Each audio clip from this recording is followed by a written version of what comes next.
What's good, y'all? Back again with another video. Today we got a 2015 Ford Expedition EcoBoost, and we're going to be changing out the rear brake pads. So I'm going to give you guys a complete rundown of how to do it. Let's get into it. All right, we'll start off here on the driver's side, rear of the vehicle. So first thing we got to do is jack up the vehicle, and then we're going to take this tire off, and then we'll get to the brake.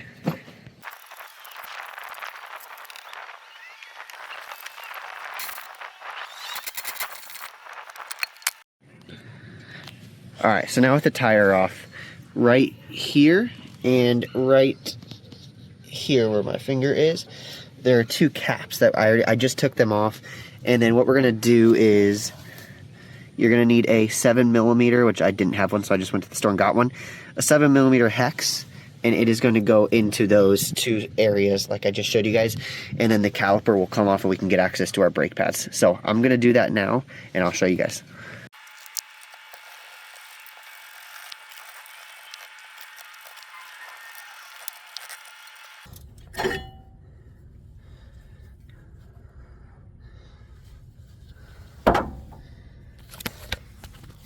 Alright, so with a little bit of finagling with those two hex bolts, we got it out. Wow, these things, well, no wonder it was scraping.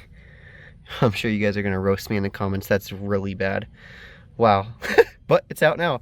So it was pretty straightforward.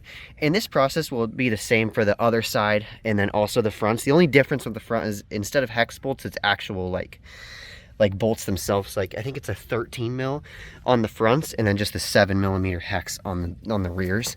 So same process all around. But now I got my new brakes right here, my new pads.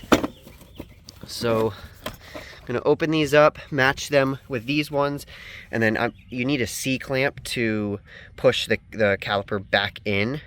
So I'm gonna do that real quick and put you guys on a time lapse.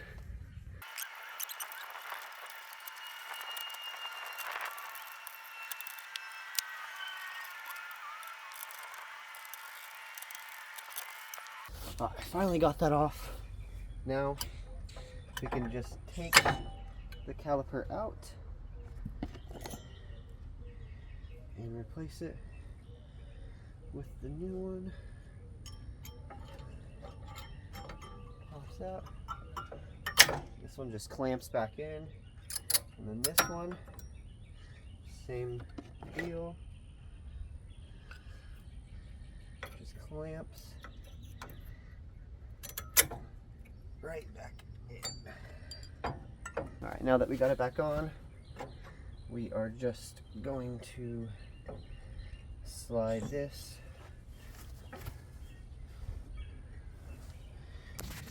Now we slid it back in there, so we're gonna just torque those bolts. Oh, we're just gonna torque those bolts back down.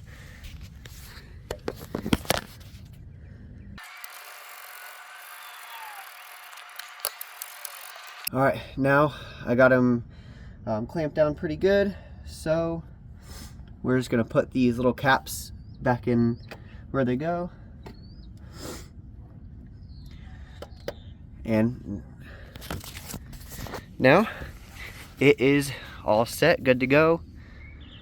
Same, like I said, same thing for the front and the rear brakes. The only difference was the hex in the back and regular socket in the front.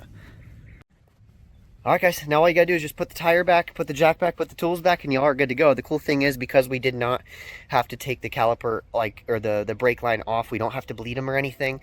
Some people say to still do it just in case, but it's really just, I just get it back on and start driving it, and if it really needs it, then do it. But that'll wrap up today's videos. Thank you all so much for watching. Make sure to like and subscribe for more. We'll see you on the next one. Peace!